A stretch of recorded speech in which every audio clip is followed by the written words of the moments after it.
Hello and welcome to the Unique CPA with your host, Randy Crabtree. The goal of our show is to keep you at the forefront of the changing face of public accounting by having conversations with fascinating leaders and bringing you their stories, insights, and advice. The Unique CPA podcast is brought to you by Trimerit, the specialty tax professionals. We're going to do things a little bit different today. We're actually having two guests on. One is probably the real guest, and the other I'm going to point to as a co-host today. I'm very excited about this. First, let me introduce Stephen Vono. Stephen has actually been a guest on the Unique CPA. He was on episode 5 talking about professional liability, how to make sure that you stay up to speed with insurance and policies and make sure you don't get in any trouble as a firm. Stephen is he's focused on professional liability insurance and risk management for the last, how many years? 25 years. Which means he's old at this point, but still, he's been doing it for a long time. I actually met Stephen, it's close to 15 years, probably 13, 14 years ago now, at a conference, and he's been one of my favorite people ever since. I love every time I get together with him, and I'm really looking forward to him being part of the show today. And our next guest, our true guest, where Stephen, I think, will co-host, the true guest will be John Pastore. John is a senior vice president and private wealth advisor with Integrated Financial Partners. And besides that, and what more importantly, what John does is oversees IFP's professional partner program, which is he works with CPA firm partners to help integrate financial planning as one of their core offerings. So that's why John's here today. That's why we're going to be talking about how he can help us as CPAs and what he is doing and what he can do in our industry. Stephen, John, welcome to the Unique CPA. Thank you very much, Randy. Appreciate the wonderful words. Randy, thanks for having us. Yeah, that's no problem. I appreciate it. We've been trying to do this for a while. I had to cancel a couple times, so I appreciate you guys being patient with me. I just been on the road nonstop. But as a side note, I first met John. I told you when I met Stephen, but I first met John in July of this year. So it's a newer relationship, very fulfilling relationship, though. And and I met John. We were at a conference together in Park City, Utah, having dinner on a Wednesday night. And Thursday at noon, I got diagnosed with COVID, and luckily I didn't pass it on, as far as I know, to either of these guys, correct? No, I had a clean bill of health. No, I think we survived. Thank you, Randy. Yeah, I remember a lot of cheese at that dinner, too. We ate a lot of cheese. There was a lot of, well, you ordered something specific. Were you the cheese orderer, or you ordered something I remember in addition to what everybody else was ordering? That's right. It was a lot. I was afraid that we were going to starve that night, so we did quite the sampling of appetizers. A lot of meatballs, a lot of cheese. Meatballs, I remember that. Yeah, it was a great time. So, but that night it was when we started the idea of, hey, let's do this together as a podcast. And then about 32 emails later, we actually got to coordinate. So here we are today. That's the background of this episode. This is probably around episode 90, I'm guessing right now. We might be close to 100. All right. So John, the one thing I mentioned is Stephen. I can't believe I just called you Steve. Nobody calls you Steve. I'm still here. I didn't explode. Stephen, jump in anytime. But John, what I just mentioned about your program, why don't you give us a little background on what the professional partner program is through IFP? Absolutely. Thank you. Thanks for having us on today. So, we just found that there was a need in the industry that CPAs about 20 years ago, as every state went green light, meaning CPAs could receive revenue.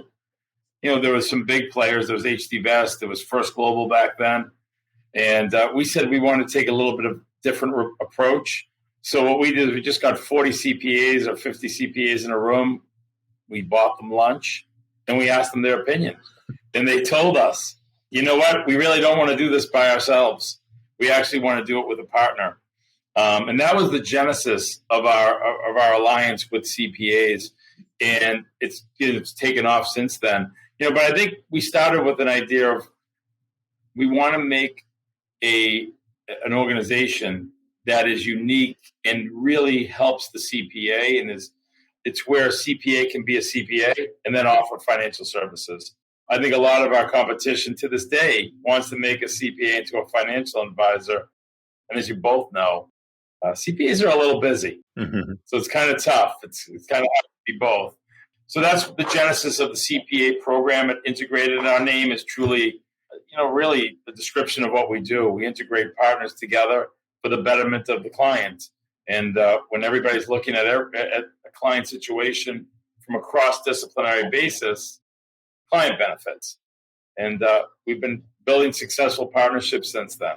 So let's talk about that. Let's see the differences of what probably you were saying traditionally is happening or what has happened in the last 20 years since the green light went. And as a side note, before we get there, 20 years ago, I tried to integrate financial planning into my practice, which I had merged my practice in 16 years ago. So that was about 4 years before I did that. But what we tried to do, we were licensed. We were the one out, selling, for lack of, I guess what you call it, selling the product, selling the service, selling the financial advice, selling whatever it was. And like you just said, John, I didn't have time to do that. And so the opportunity I know was there, but that wasn't my one role. It wasn't my passion really either. And so, unfortunately, it just got ignored. So what you guys do is I won't put words in your mouth, but it's different than that. It's not all on me as the CPA to go out and do this. So how is that different? They just refer you business, or how does that relationship work?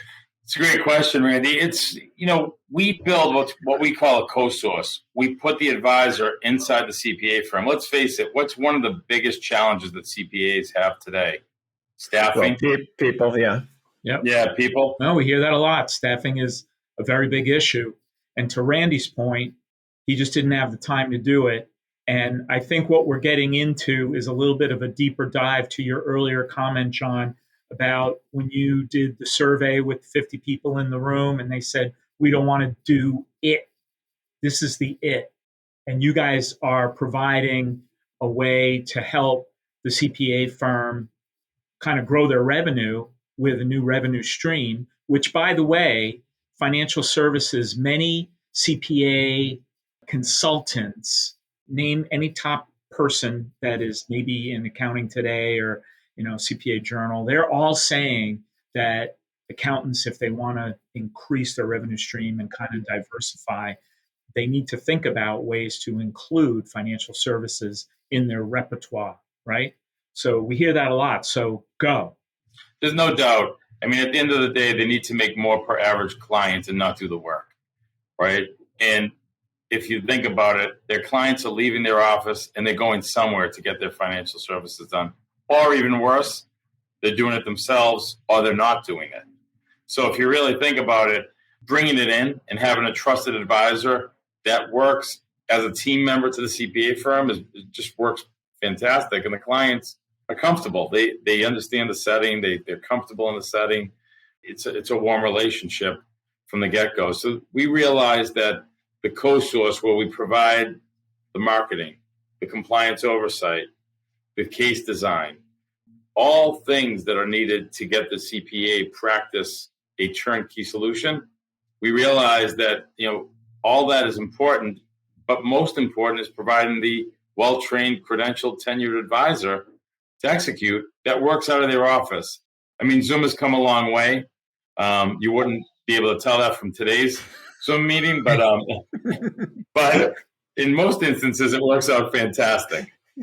Yeah, and so let's expand on that. So you actually, are the CPAs licensed in this scenario? I assume they still have to be licensed, correct? It's another good question, Randy. So it depends on the state. We are a nationally chartered RIA, Registered Investment Advisory Firm, which allows us in states that allow for solicitors agreements to create a solicitors agreement. That can be as simple as just setting it up, and that's a few signatures. We have the operating agreement. We have all of the detail on how to share revenue inside of the CPA firm. We have a brilliant attorney who's on staff that helps the firms answer those questions and get over those hurdles. But everything is set up. Now, there are states that don't allow for solicitors agreements. And in that case, we've gone from, as an industry, commission-based to fee-based, really acting in the client's best interest. We are a fiduciary firm.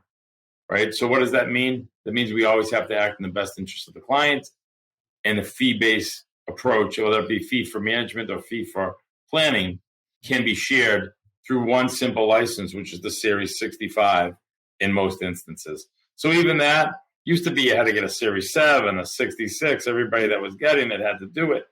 Now we can set up an RIA. There's a lot of different methods of integration that are available to us now because fee-based is just a much easier way to work than commission-based.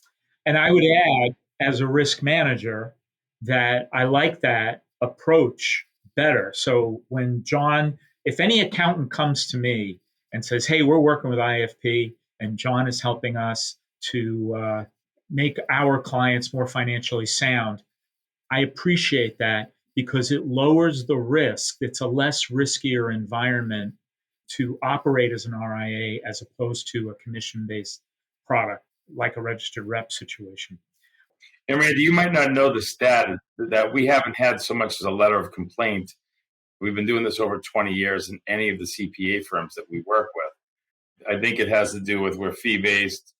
We take the long view. We don't sell commission products. It really does help in keeping us safe, which is important to Steve. Very. Yes, it is. Steve, Steven, do they need a additional insurance policy when they bring these services or create this relationship? So for the accountant, most times they do not.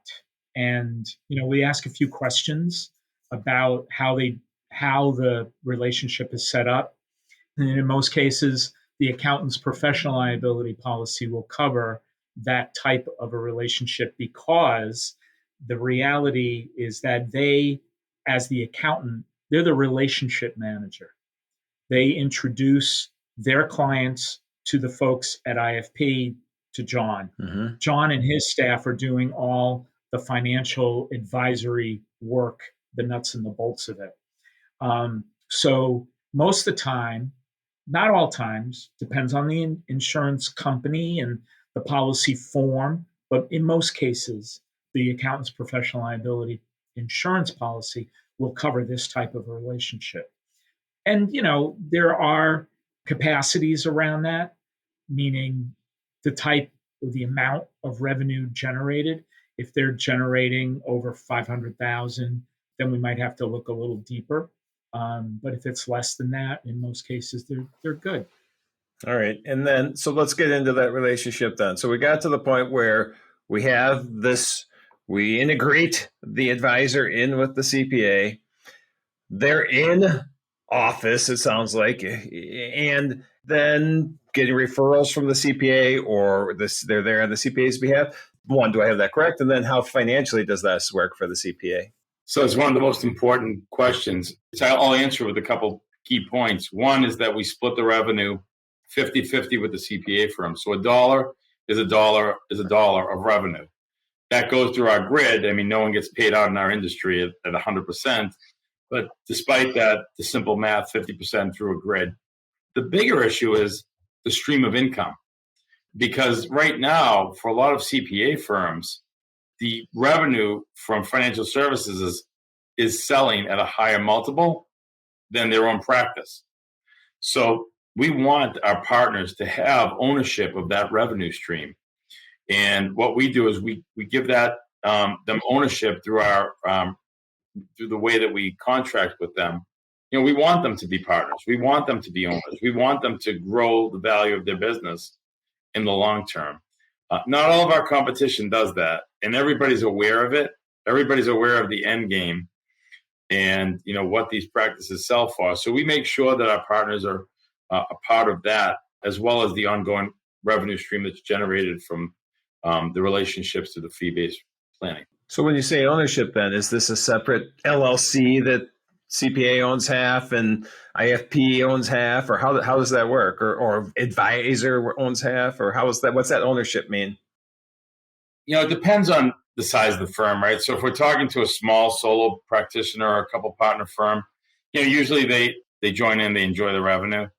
Bigger firms, more regional firms, then they get paid to either an LLC or they get paid to an entity, which could be an RIA, and then they have an operating agreement to send the money to whoever on the team should be getting compensated.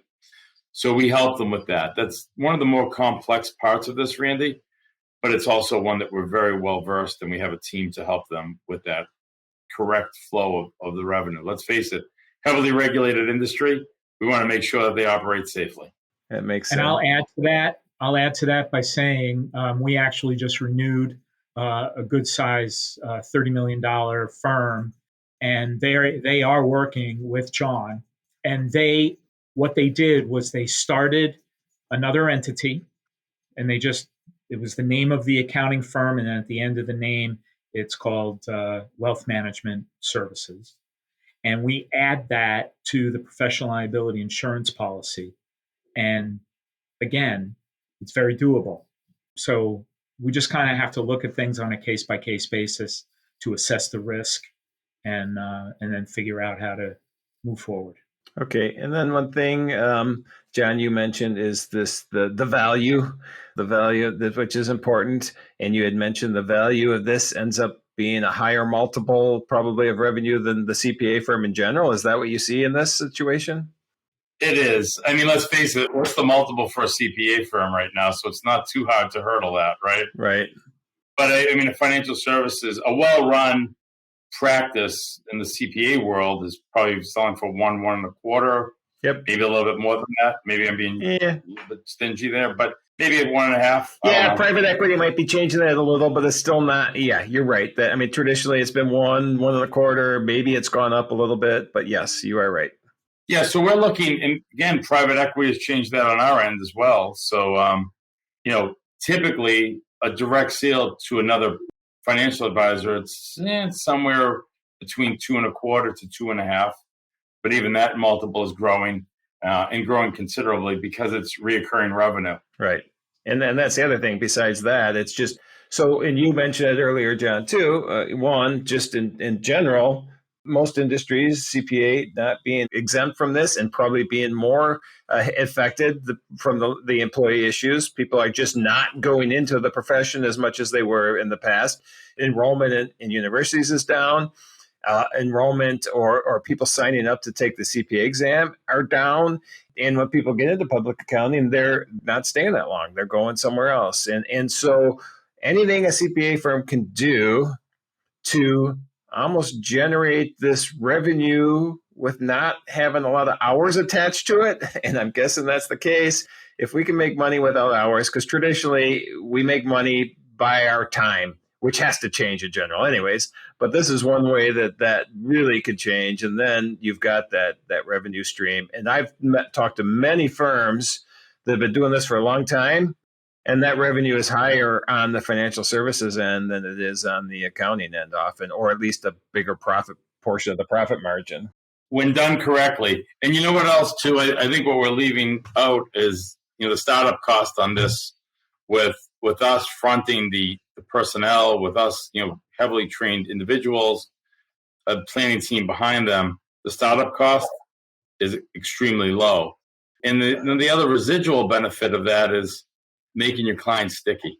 Mm-hmm. Studies show that the more services that are offered to any client, whatever you're selling from one place, makes it harder for the client to decouple from that business. But I certainly think that's true in the CPA world. Yeah, I can agree with that from that standpoint. I can agree that it's important to outsource it then too, which is really what we're doing. We have the relationship we're outsourcing because CPAs in general, I'm a huge proponent of niche expertise or niche practices or niche industries because the deeper you can dig into certain parts of whatever it is, an industry, you're just going to become the go-to. But that doesn't mean you can't have other services. You just outsource or you bring in experts in that other services. And I think this is a great example of being able to do that, generate revenue, keep your expertise in your niche, use someone else's expertise to get these services to your client. So I feel like I'm going on rants today. That's another rant I just went on, but I think that's important. I love it, Randy. You actually describe it better than I do. Thank you. And what I would add too is that our advisor can cover ground that needs to be covered, right? So, And what I mean by that is year-end tax planning. there are some firms that we work with that they're glad our advisor is starting to lead the charge or bringing some new, fresh ideas, which give them a few more arrows in their quiver. People want new, fresh ideas. The number one reason why any client of a provider of advice leaves is that there's not any new advice, new ideas, right? Or they're just calling to make a sale. Right now we're in a pretty complex tax world. I mean, think about it. This is the first down year of it since the pandemic, but we had a pretty good run before that you could tax loss harvest, that you could think about your retirement plan. You can think about ways to really impact that bottom line when it comes to taxes. And I think that the collaboration between an advisor, especially one that understands the retirement plans options, and in a CPA firm, it's priceless. Hey, Randy, if I remember correctly, aren't you involved in an entity called the Beer Temple? I am involved in the Beer Temple, correct? And if I remember correctly, we've actually talked about the Beer Temple on the Unique CPA in the past. It's been mentioned with many a guest, yes. Yeah, many a guests. Yes. So to your point about owning that business, that's a niche business. It is. Right? It is. But in most restaurants, the bar carries the restaurant. I used to work in the restaurant business many years ago. And in some ways, this RIA partnership can help carry the CPA firm in a similar fashion. John and I share a client. I write the professional liability insurance. It's a very small firm, just 2 owners. And each member of that small firm, they do about, I don't know, maybe 600 to 700,000 in tax revenue. They're pretty high end. Yep. But on the RIA side with John, I think they're both pulling in better than 400 grand. Nice. Yeah. In addition to their tax practice. Is that a fair estimate, John? It absolutely is. And, they actually do speaking engagements for us. And what they realized, very early in the game was that don't make it hard, right? It's pretty simple. The marriage between financial advisor and CPA is a natural one. Don't make it awkward. Just bring it up. Good ideas are always well received by intelligent people. Hey, people have advisors. If they're happy with them, maybe we'll bring up a couple ideas that their advisor didn't, bring to the table. That's okay. Client still benefits. And if not, hey, the door might open. Right. All right. Before we maybe start wrapping up, one question I'm going to have is, what objections do you get from CPAs? Because there's going to be objections out there. And what is a most common one? And how do you address that? Probably the most common one is time. Okay. That they don't have the time to do this. And, my answer to that is, you don't have the time to make more per client and not do the work is really my answer. But, really when you break it down and we look at how much time it takes to start this, we're doing the client meetings, we're doing the compliance oversight, we're presenting all of the designs when we're creating the design work, and we're maintaining. So really all it is the time that it takes to make an introduction, to recognize the need. And there's so many firms that we work with, over 150, that just see the opportunity and then they transition it. I would like to add to that. And I think that in their mind, they think the biggest objection is time. I think that, to John's point, what they don't understand is it's their misunderstanding of the relationship and their misunderstanding of the way things are done that is their biggest obstacle. Mm-hmm. Once they dive into it, in their mind, I think a lot of us, whenever we take on a new venture, we feel like we're going to swim underwater for days and days and days before we can finally come up for air. The reality is that's not the case here. It's as close to a turnkey operation. Is that a fair statement, John? Yeah, absolutely. And, the other big objection that I get is that I'm going to lose clients. Did I just do it again? Did I just move closer to the mic? Yeah, you did. we can still hear you. Stay in your zone. Stay in your zone, John. Hey, he's excited. This is exciting stuff. You got to get in there. I got to get right up in there. Anyway, so but we don't need to see your nose hairs, so not too. I thought the people wanted that. But anyway, the second one is loss of business and referrals, which, I think both of those objections are limiting beliefs. There's more business. I think that successful CPAs come at the world from a mindset of abundance, not of scarcity. I think that if any client's going to walk away from that, they probably weren't a great relationship to start with. And most CPAs I know right now are having a capacity issue. So losing clients should not be an issue. That said, we help retain clients, bring new clients on, and the ideal type of client, because we spend a lot of time from our relationships trying to make sure that we cross-feed our partners as well and help them find their ideal client profile. John, I think that was a great wrap-up of the importance of this and why people need to look at it. And so before I ask how people can get a hold of you, and I'll do the same with you, Stephen, although people could look back at episode 5 and see how to get a hold of you. But before I ask that, one question I like to ask about you, John, and we'll do the same with you, Stephen, is, all right, this is great. We know what you do. We know you both are in, insurance and financial services, but what do you do that's not work related? What are your fun stuff? What's your passions outside of work? John, let's start with you. What are my passions? Jeez, trying to learn how to golf because I am just terrible at it. And then I spend a lot of time on sidelines. I'm a sideline professional, watching my daughter play soccer and ride horses, and watching my son play baseball. So I am excellent at standing for many, many hours, all different temperatures. That's what I like to do, Randy. All right. I got it. And Stephen, we've got some from you before, but let's hear your outside of work passions. My outside of work passions would include definitely music. I enjoy going to live shows. I also have a large collection of vinyl records that I talk about a lot. And actually, we at McGowan, we are launching a new podcast. Oh, wow. And it's going to be called Risky Records.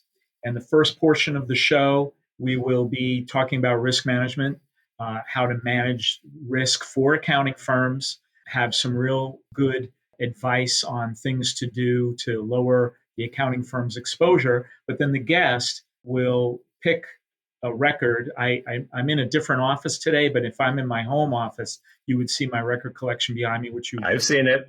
Yep. Quite impressive. It is. We'll just pull a record off the shelf and we'll talk about it. All right. Just to kind of do things a little differently. Okay, so I'll have to check my email because I didn't see it yet, but I'm guessing I got my invitation to be a guest on that show already, right? Oh, definitely. Although I'm assuming I'm probably not going to be after this. Well, what we'll do, we'll just send you a microphone ahead of time. Yeah, we'll build a net in front of the laptop so you don't lean in so close. If maybe the headset will keep you from moving, because then you got the sound right there on your face. So we'll tether you. So, we'll tether you. Andy, I want to thank you though for having us on to what might be your 100th episode. Yes. It might be. I honestly should know this, and we're really close to that right now. So if it is, hey, congratulations. That was the best guest ever for a number 100 episode. If it wasn't, whoever's on the 100th will be my best guest ever. Where are the balloons falling from the sky, Randy? 100th episode, balloons. Yeah, I should. We're going to have to do that. Justin will edit that in after the fact. So, all right. So, John, if people were intrigued and want to hear more, how do people get a hold of you? Certainly. You can just go to ifpadvisor.com and you can just go into the partner section of our website, and it has great detail on our whole process. You can also contact me direct at john.pastore@ifpadvisor.com as well.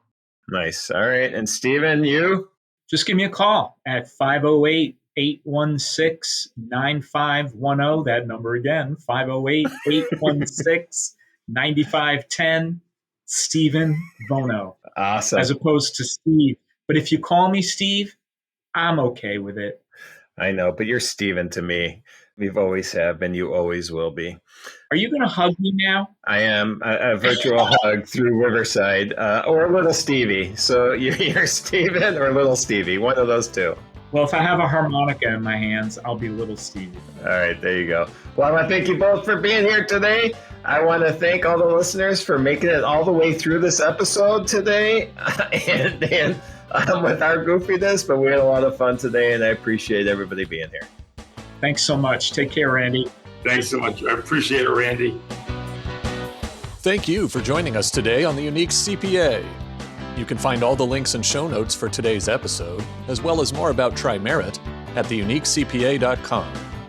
Remember to subscribe and join us for our next episode, where we'll be going beyond compliance into forging new pathways of delivering value to your clients, diversifying your revenue streams, and leading-edge management techniques and styles.